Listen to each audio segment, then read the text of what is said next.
तो क्वेश्चन क्या है, व्हाट इज क्लासिकल। आप पहले जैसे basic principles of Morgenthau's classical realism, तो सबसे पहले अपने दिमाग में क्या चीज आ रही है कि क्लासिकल रियलिज्म क्या है, ये फर्स्ट चीज आ गई खुद के दिमाग में। सेकंड चीज आ गई कि मॉर्गेंट्यू क्या है। अब हम जब क्लासिकल रियलिज्म शब्द बता रहे हैं तो इस पे हम आगे नहीं बढ़ पाएंगे जब तक हम नियो रियलिज्म ना बताएं। तो classical realism and neo realism, they don't differ much in their prescriptions, but there is a fundamental difference in their approach. One represent traditional approach, other represent modern approach. तो पहले हमेशा दिमाग में क्या reflex action है, कोई भी examiner है, जैसे हम एग्जामिनर है तो हम हमेशा दिमाग में पहले ये सोचेंगे कि इस स्टूडेंट ने क्लासिकल रियलिज्म बता लिया तब मॉर्गेंथ्यू बताए, मॉर्गेंथ्यूज क्लासिकल रियलिज्म, क्योंकि और भी हो सकते हैं। ठीक है, तो classical realism is represented by E.H. Carr, Morgenthau. अब मॉर्गेंथ्यू पे आ जाओ, तो Morgenthau's classical realism, Morgenthau's realism is called classical realism because he establishes his theory on analysis of human nature। ठीक है, ठीक है।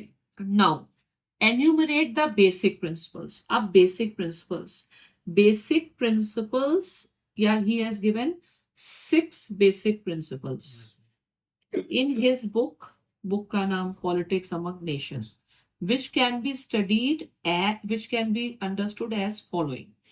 तो 1 2 3 4 5 6 हमने दिया, एंड इसमें तो एन्यूमरेट कर रहे हैं तो ये शॉर्ट नोट है, इसलिए इसमें जो भी क्रिटिसिज्म लिखना है आपके पास 100 वर्ड्स खत्म हो जाएंगे। तो however the classical realism of Morgenthau has further given way to the evolution of modern realism या criticism भाई, ये सारी चीजें। तो इसमें क्या हो रहा है, स्टार्टिंग में चीजें ऐसे लग रहा है कि एज अ पर्सन, आंसर का मतलब एज अ पर्सन आपको स्टार्ट करना नहीं आ रहा है, जबकि आप बहुत स्ट्रेट फॉरवर्ड स्टार्ट कर सकते थे। Morgenthau was inspired by Hobbes description, इसको यहाँ क्यों लिखना है, ह्यूमन नेचर से तो वो तो यही लिखना है ना, फर्स्ट पॉइंट यहाँ क्यों लिखना है, या आपको बहुत आहिस्ते से बताना है क्लासिकल क्या है, रियलिज्म क्या है, अपनी समझ। तो अब इसमें अफरा तफरी लग रही है, हाँ, कि लग रहा है कॉन्फिडेंस नहीं, लिखने से पहले प्लानिंग नहीं। Humans are animals dominantly, that is power seeking. तो इसके कहने से इतना कुछ नहीं होगा। हिज पहला प्रिंसिपल ये, his analysis of human nature is, his analysis of politics is based on human nature, human nature is based on Hobbesian, Hobbes says man is power. फिर एक संबंध बताना पड़ेगा कि like all politics based on human nature, international politics is also based on human nature। इस बात को पूरा बोलना पड़ेगा। Human beings crave power which translates into straight craving power। ये नहीं है प्रिंसिपल, पूरे आपको याद नहीं है। तो पहला प्रिंसिपल ये है, laws of politics, laws of international politics to be searched in human nature। Then international politics can be understood in terms of power or national interest। National interest is defined in terms of power। Then national interest is dynamic concept।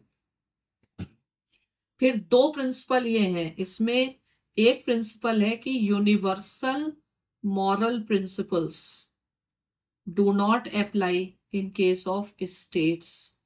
ठीक है, ideology has no role. और last है, politics is not ethics.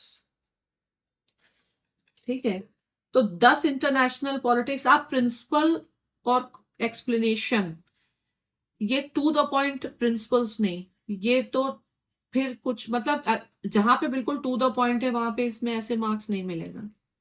Okay. आपको मॉर्गेंथ्यू के तो 6 principles याद होने ही हैं। ये इसकी, अब जैसे ये है, how Morgenthau was criticized, Morgenthau was criticized by, करा, तो इसको क्लियर करना है, by the new realist like Kenneth Waltz because of human nature, A, B and J Tickner on the basis of who gave 6 principles of feminism, not 6 principles of feminism, interpretation Yes. है ना। तो लेकिन essence क्या है कि Morgenthau where the focus is neglect of ethics, delete the foundation, इस ये सब एक्चुअली शॉर्ट में बहुत ज्यादा जरूरत नहीं है, ignore it. Now discuss the causes of disintegration of USSR, was USSR was disintegrated at the end of second after remaining as a, some scholars have held that Gorbachev was the main cause. He entered the Brezhnev doctrine, started Sinatra's policies of glasnost list. अब ये तरीका नहीं ना, you have to write it properly. आपका जो answer होना चाहिए उसमें प्रॉपर प्रेजेंटेशन आपको करना है। आपके पूरे आंसर में अफरा तफरी है। ये ठीक है, USSR was disintegrated at the end of Cold War after remaining as a superpower for half a century. लेकिन ये इतना इनडायरेक्ट है। आप सबसे पहले बताइए, USSR was one of the two superpowers. Simple, सीधी सीधी बात करो। जब आप सीधी बात कब करते हो, जब आप सोच के लिखते हो। आप ऐसे जब लिखते हैं तो आप thinking and plan, writing and thinking you are doing simultaneously. लेकिन आप पहले थिंक कर लोगे तो आप बिल्कुल सही लिखोगे। ठीक है, तो जैसे सेंटेंस फॉर्मेशन कोई कैसे बना रहा है, USSR one of the two super powers which formed the communist bloc during cold war. Yes. सीधी सीधी बात लिखे। अब discuss the causes, some scholars have held, ऐसे नहीं, तरीका क्या है, देयर कैन बी, अब ये शॉर्ट है, स्कॉलर्स अगर हमें नहीं पता है तो स्कॉलर को रेफरेंस ही नहीं करो। We can give following causes, तरीके से बताओ। अब फॉलोइंग कॉजेस में आपके पास कुछ क्लासिफिकेशन है। First is role of Gorbachev, second is foreign policy of USA, third is structural factors of, या structural factors, जो भी आपने लिखा हो पहले आप ऐसे ये तीन ढंग से लिखो। अब रोल ऑफ गोरबचेव, अब ये छोटा क्वेश्चन है तो role of Gorbachev you can write like this also, ऐसा कुछ नहीं है, जीएस की तरह लिख सकते कर सकते हैं शॉर्ट में जब बहुत सारा कंटेंट है। लेकिन मान लीजिए यहाँ पे आपने बताया पेरिस्ट्रॉइका, ये 10 ही मार्क्स का क्वेश्चन है ना, हाँ जी। पेरिस्ट्रॉइका, ग्लासनोस्ट, आप ऐसे कुछ, और सिनाट्रा डॉक्ट्रिन ऐसे बनाया, इसके बाद समरी लिखे यहीं पर ओके, इसको एक्सप्लेन करना पड़ेगा, शॉर्ट में मिनिमम लिखो। मतलब इसका इफेक्ट क्या हुआ वो। हाँ, इफ ऐसे लिखेंगे, if पेरिस्ट्रॉइका was economic restructuring, glasnost was political opening, and Sinatra doctrine reduced the hold of, fine, ऐसे। Yes. तो ये भी करके ऐसे कर सकते हैं, प्रॉपर करना है। Some scholars have held Gorbachev was main, he ended Brezhnev, आप ब्रिजनेव ही पे आ गए, आपने ग्लासनोस्ट और पेरिस्ट्रॉइका तो बताया नहीं। हाउएवर कहाँ बताया, ग्लासनोस्ट तो लिखा है ना इसका, ग्लासनोस्ट क्या था। ओके ओके, ये क्या था वो एक्सप्लेन नहीं किया। हाँ, तो ज्यादा वो लग रहा है, पॉइंट्स में उनको कोई दिक्कत नहीं है। Scholars like Fukuyama find causes in globalisation of liberal values, they held that it was US who was responsible. अब इसमें ऑर्गेनाइजेशन सिस्टमेटाइजेशन नहीं, अचानक से फुकुयामा आ गए। Ronald Reagan started star war was program supported, his policy was. तो ऐसे करके बेस में लिख, पहले आप पॉलिसी बताइए कि इसको मतलब एक ऑर्गेनाइज ढंग से लिखो। गोरबाचोव का ये और ये, इसका एसेंस लिखो कम से कम शब्दों में। फॉरेन पॉलिसी ऑफ यूएसए, इसका एक बैकग्राउंड लिखना पड़ेगा कि US sees it is as a eternal rival. Its fundamental policy is containment. And for containment, it normally goes for engaging USSR in arms race. ये बोलेंगे और ब्रैकेट में लिख देंगे स्ट्रेटेजिक डिफेंस इनिशिएटिव। सेकेंड आ गया in engaging USSR in that Afghanistan. Then economic sanctions, clearly distinct. जैसे GS में लिखते हैं, पूरा ग्रामर लिखने की बजाय सीधे सीधे समझा दो उनको। हाँ, तो आपकी केवल गलती ये नहीं है, आपकी हैफजर्ड है। यस मैम, वो इसीलिए हो रहा है क्योंकि मैं प्रॉपर पैराग्राफ में भी अगर हम लिखेंगे तो हैफजर्ड थोड़ी हो जाएंगे। तो अगर आप पैराग्राफ के कारण हैफजर्ड हो जा रहे हैं तो आप ऐसे लिखिए, टू द पॉइंट, मतलब short note means get to the point at early as possible. उसके बाद there are some scholarly interpretations like Francis Fukuyama described it as a victory. तो आपने कहीं भी कुछ भी, कहीं फ्रांसिस फुकुयामा लिख दिया, कहीं रोनाल्ड रीगन लिख दिया, एक फ्लो में चीजें लिखी जाएंगी। आप ऐसे डिसाइड करो ना, आप दो लोगों को डिस्क्राइब, रॉबर्ट डी कैपलान, आप ही के कंटेंट से बहुत अच्छा आंसर बन सकता है। आपने बताया, हाँ, ब्लेम ज्योग्राफी फॉर डिसइंटीग्रेशन, ठीक है, that is revenge of geography. तो इतना सारा इसको एक्सप्लेन नहीं करना है।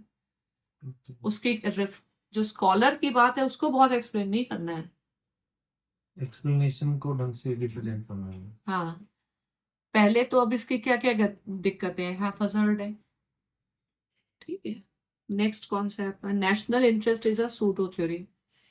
According to Morgan, to every state is guided by, every state नहीं, फॉरेन पॉलिसी, हर चीज बहुत फॉर्मल हो गए लिखनी है। According to Morgenthau, every state is guided by national interest. National interest is the prime motivation of the foreign policy. Fine. However, national interest is a contested concept, pseudo theory, devoid of any meaning, devoid of any is certain meaning. There is lot of ambiguity. Defining national interest has remained a difficult task. Morgenthau has given, whereas Robinson has given. Thus, none is debatable. Debatable आप क्यों कर रहे हो जब question आ रहा है pseudo theory? आप शब्द लगातार डिबेटेबल यूज कर रहे हो। डिबेटेबल से थोड़ी ये प्रूफ हो रहा है सूडो थ्योरी है। सूडो थ्योरी की पहले आप अपनी डेफिनेशन बताइए। सूडो थ्योरी का मतलब है कि वेग है, एम्बिगुअस है। इसके बाद these arguments can be given, हड़बड़ी में नहीं लिखो, हमें इसमें इसकी इतनी जरूरत ही नहीं थी। ये होता है these arguments can given, it is not clear what is core interest, what is not so core interest, what is the means to be employed. Countries use it in a subjective manner.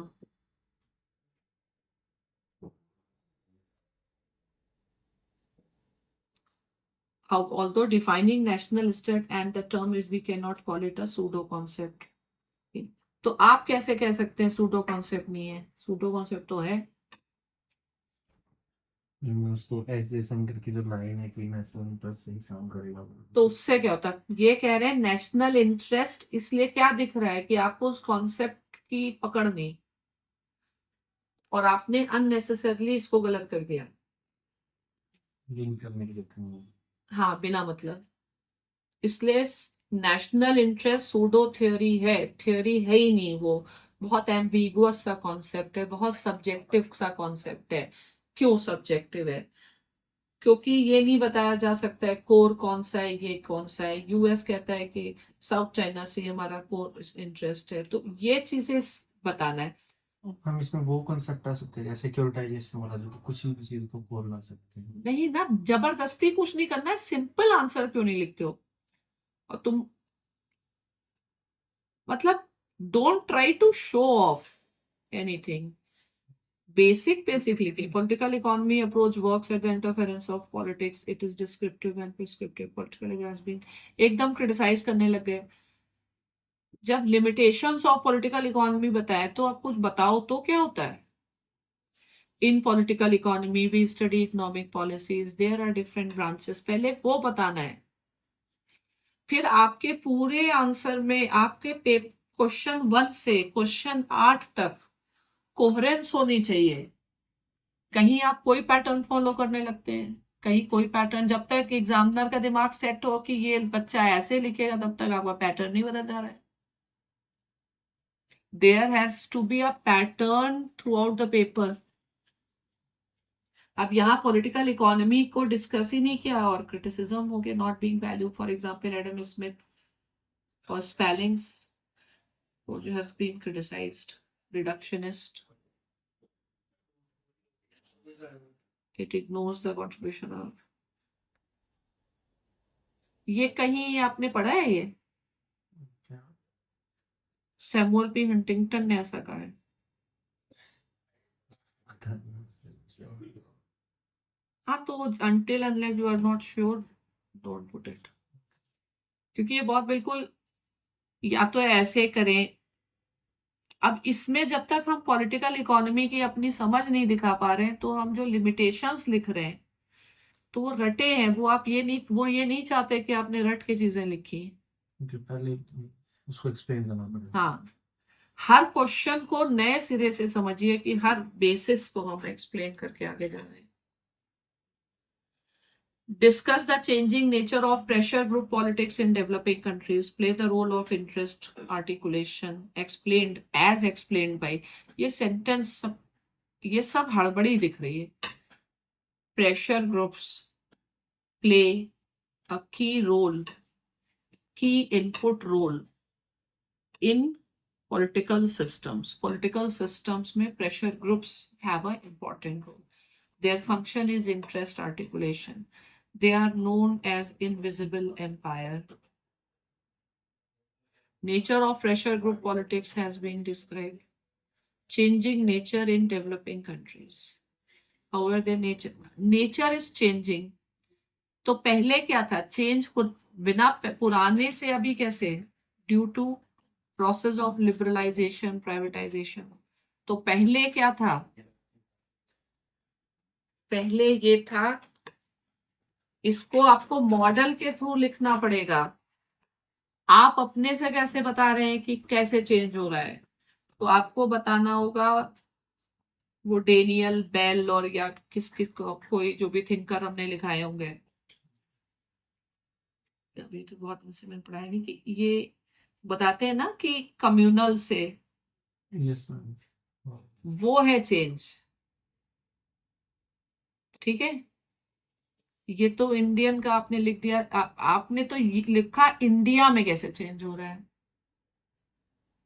लेकिन चाहे कोई भी, आप ये बताइए, चाहे developed country हो चाहे डेवलपिंग कंट्री हो, प्रेशर ग्रुप पॉलिटिक्स ऐसे चेंज होती है। एज एन एग्जांपल लिख सकते हैं। हाँ, तो थ्योरी पूरा लिखना पड़ेगा ना।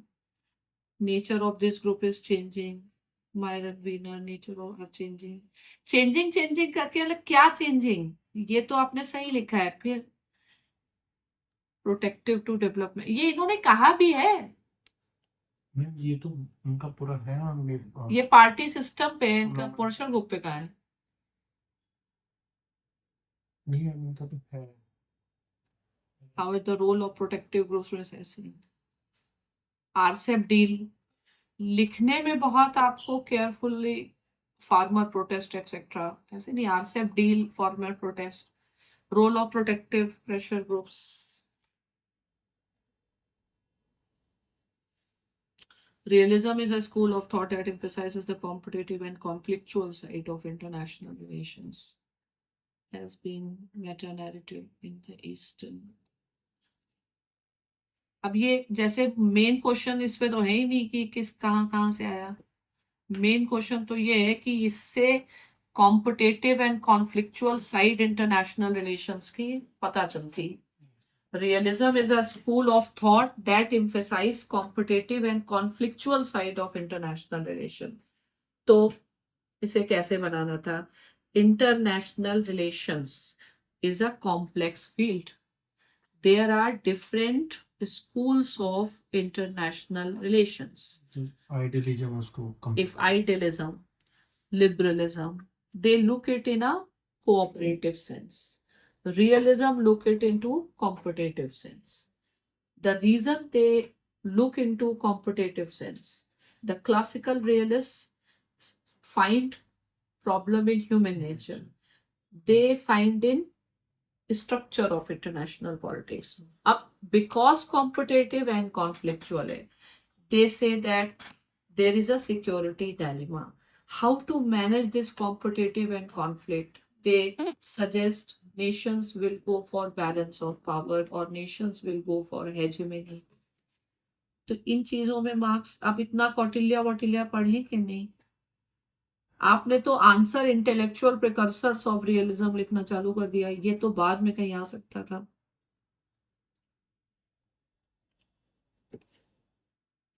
क्लासिकल रियलिस्ट ये तो ठीक है. New realist have criticised Morgan theories, यहां से लिखना चाहिए था. अब इसमें कुछ भी नहीं है, जो भी हमने पढ़ाया है, लेकिन उसका आपको एप्लीकेशन समझ में लिखना पड़ेगा कि चूंकि कॉन्फ्लिक्चुअल है इसलिए फॉरेन पॉलिसी में बैलेंसिंग करिए. केनेथ वर्ल्ड बैलेंसिंग की बात करता है तो ये कहता है कॉन्फ्लिक्चुअल है इसलिए आप हेजेमनी लाइए. अब norms and values play a role. तो इशू ये है, क्वेश्चन ये नहीं है.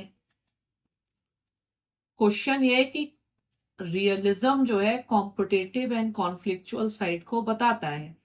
तो उसका क्रिटिसिज्म ये नहीं होगा कि इंटरनेशनल पॉलिटिक्स में नॉर्म्स एंड वैल्यूज की भूमिका है.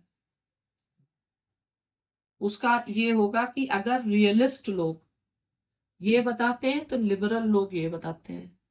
जंगल इंस्टीट्यूशंस मतलब कहीं कहीं लिखा भी है, लेकिन इसको थोड़ा और कॉन्फिडेंस के साथ, मतलब पहले ओरिजिनल थिंकिंग करनी पड़ती है. एकदम क्लास का जो याद है वही नहीं लिखना है, फिर गलत हो जाएगा. अगर आप याद किया लिखेंगे तो सब गलत हो जाएगा, समझा लिखेंगे तो सही होगा. Complex interdependence these are based on both competition and, ये भी कहीं कहीं आपने सही लिखा है, लेकिन उतने कॉन्फिडेंस से नहीं लिख रहे हो. ये भी सही लिखा है, ये पैराग्राफ सही है, ये पैराग्राफ सही है, ये भी सही है. ये मतलब अननेसेसरी है, या आप जो कैसा बताना चाह रहे हो नहीं बता पा रहे हैं.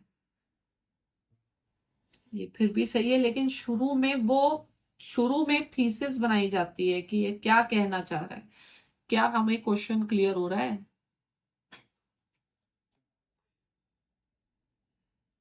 The feminist contribution to the theory of IR can be understood through their deconstruction of gender, both as socially identity and powerful. ये अभी का है, कब का है टेस्ट? 21. अच्छा. 22. Powerful organizing. Feminist contribution to the theory of IR can be understood through their deconstruction of gender, both as a socially constructed identities and as a powerful organizing logic. या question भी समझ में आया? हम main question ये बोलना चाह रहे हैं कि उनका जो भी थीसिस उन्होंने बनाई है, उनको जो सेपरेशन है जेंडर और सेक्स के बेस पे, उसके ऊपर जो एक्सप्लॉयटेशन हो रहा है उनको लेके बोला है. लेकिन आईआर, तो आईआर जो है मैस्कुलिनिस्ट डिसिप्लिन है. आईआर में सारी चीजें मैस्कुलिनिस्ट कंसेप्शन ऑफ पावर पर बेस करके हैं. ऐसा मतलब masculinist dominance in IR बताना था. Feminism started, however their contribution started नहीं. अब ये वाला फेमिनिज्म नहीं चाहिए. IR है, कोई जरूरत ही नहीं है. बजाय कि फेमिनिज्म कब स्टार्ट हुआ, आप अगर ये लिखते कि फेमिनिज्म क्या है. Feminism is a perspective which wants to see the reality through the through women point of view. आप समझ के लिखो, डर क्यों लिख रहे हो? क्या आप फेमिनिज्म नहीं समझा सकते किसी को? है ना? तो जब फिर ये सब एकदम हड़बड़ी में आंसर क्यों लिख रहे हैं? ओके, अब व्यूहो का IR में थोड़ी काम है.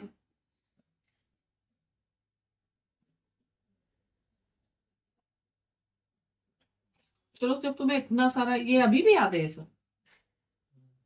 कैरेस्टिन, यूएन एजेंसीज, पीछे का सही है, आगे का गड़बड़ हो जाता है.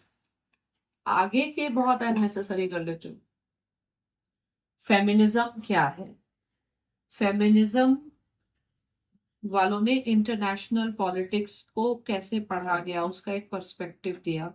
उन्होंने बताया जितनी भी थ्योरीज है वो मेन मैस्कुलिनिस्ट नोशन पर आधारित है. मैस्कुलिनिस्ट नोशन के कारण ही इंटरनेशनल पॉलिटिक्स में पावर है, स्ट्रगल है, ठीक है, वॉर है. फेमिनिस्ट, अब देखो, IR की थ्योरी है. IR का आरंभ कैसे हुआ? पर्पस क्या था? पीस. तो हर थ्योरी का उद्देश्य होता है ये जानने के लिए कि वॉर का कारण क्या है और पीस कैसे है. तो फेमिनिस्ट वाले ये कहते हैं कि वॉर का कारण मैस्कुलिनिस्ट कंसेप्शन है कि हम हमेशा पावर को कोर्स उस पावर के फॉर्म में देख रहे हैं. हम हमेशा और मैस्कुलिनिस्ट कंसेप्शन जैसा कि मॉर्गेंथ्यू ने लिया, उन्होंने ह्यूमन नेचर को मैस्कुलिनिस्ट और कल्चरल सेंस में लिया. फिर इसका क्या इम्पैक्ट होता है? इसका इम्पैक्ट ये होता है कि वुमेन का एक्सप्लॉयटेशन होता है, वुमेन का प्रेजेंस नहीं है. ये सब चीजें सही लिखी है बाद में. शुरू में ये नहीं दिखा पा रहे हो कि तुम समझ ले रहे हो. Elucidate has used the theory of imperial, has used the theory of given, has used the theory. ऐसे नहीं, कोई यूज नहीं करता है, वो इन्फ्लुएंस करता है. शब्द शब्द में फर्क हो जाता है. Wallerstein is associated with the Marxist approach of international politics, which he has given through world system theory. A world system theory is based. Base करना और यूज करना दो अलग चीज है. Use is a negative word. Is has its inspiration from Lenin. The essence of theory is capitalism, critique of capitalism and its consequences. The theory has these components. First, spatial component, core, periphery, ये. Second, geocultural. इसको ऐसे करके मतलब आराम से लिखो. Content तुम्हारे पास काफी है, कोई दिक्कत नहीं है अगर अभी भी याद हो तो. अब जब नया कह रहे तो इसको पैराग्राफ बदल के चीज करनी चाहिए.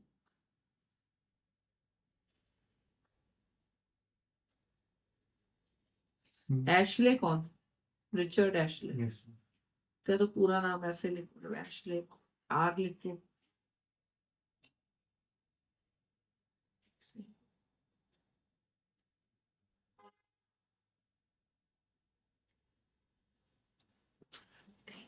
टेनेंट्स, टेनेंट्स तो किराएदार होता है. Tenants, TENE. बहुत ज्यादा इश्यू है. तो आप रेस्टलेस होके ढूंढना है. क्योंकि होगा नहीं होगा, रेस्टलेस होके तो नहीं ही होगा, तभी नंबर नहीं आ रहा है ना. इतना जैसे अभी जो बच्चे होंगे, अभी बहुत सारे नए नए, उनको इतना याद भी नहीं होगा.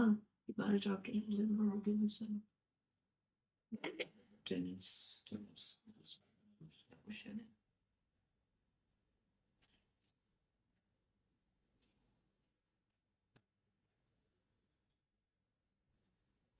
पीछे का समझ जाता है लेकिन आगे का और फिर बाद में कुछ अननेसेसरी चीजें आती हैं। Graham Allison is theory had explain. Complex interdependence जो है वो ये वर्ड ऑर्डर को बताता है। कॉम्प्लेक्स इंटरडिपेंडेंस ये सब नहीं सजेस्ट करता है कि आपको इंटीग्रेट करना है कि नहीं करना है। हाउएवर जैसे मान लीजिए क्वेश्चन था, बोलो analyse the neoliberal theory of international relation. पहले हम बताएंगे नियोलिबरल थ्योरी क्या है। नियोलिबरल थ्योरी इमर्ज्ड कब? in 70s and 80s. Yeah, liberalism is a school in international relations which talk about peace and cooperation. Classical liberalism emerged after First World War.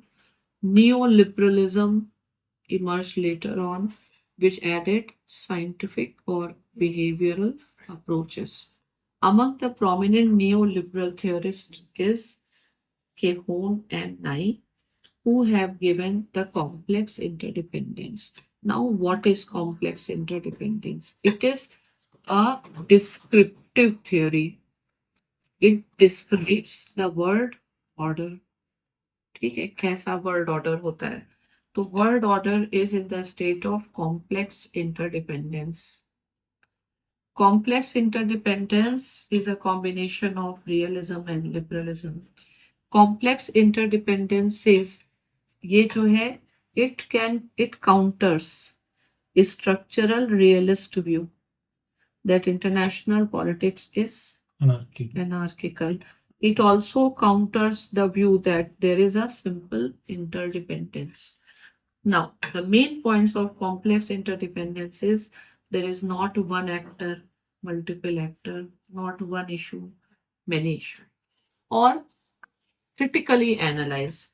तो critically का criticism नहीं है, तो इसमें हमने एनालाइज किया 10 it offers one of the best approach to understand the post cold war world order. अगर हमें इसे क्रिटिसिज्म भी करना है, इसका क्रिटिसिज्म जो है वो स्ट्रक्चर उससे होगा. Social constructivists believe that there is no real structure या postmodernists ये कहते हैं कि there can be multiple interpretation. इस लाइन में सोचना था. मतलब तुम्हें आता तो काफी कुछ है, इसको सही बस कर लो. मैम मतलब मैं जनरली जो आपके वो 2A वाला जो पार्ट है मैम उसके मैं ज्यादा क्वेश्चन लिखता हूँ. तो एक तो यूक्रेन की स्पेलिंग ही गलत, डेटरेंस की स्पेलिंग भी गलत, तो मार्क्स नहीं आएंगे. मतलब बार बार मेहनत करनी क्यों जब एक ही बार में हो जाए. आप इसमें तुम्हें क्या समझ में, अभी तुम्हारा फर्स्ट टेस्ट है. हाँ मैम मैंने अभी लिखा है फर्स्ट टेस्ट, इसी को भी लिखा हुआ है. इस कॉपी में लिखा हुआ है फैक्रेटिस. आज कौन सा दिन है? 10. थर्सडे है आज. कल आ जाना अपना कॉपी लेके, ठीक है. आज लेके जाना, एक्चुअली मेरे हस्बैंड को जा रहे हैं 4:30. अगर अपने लिखावट से अभी भी सेटिस्फाइंग तो फिर से लिख लो टेस्ट समझ के, नहीं तो फिर लेके आओ. तो तुम्हारा तो बहुत पहले हो जाना चाहिए, तुम्हें इतना सब याद है. ये सब चीजों को हटा के मैथ्स तो मैथ्स मेरे मार्क्स 245 आए ना, ये शायद दिल से लिखा हुआ. अच्छा. और इंटरव्यू में मार्क्स फिर रेस्टलेस हो रहा था. हाँ इंटरव्यू अंडर बहुत कॉन्फिडेंस. ज्यादा रेस्टलेस है. चलिए आप अपना GSS सब ले आना, ओके ठीक है.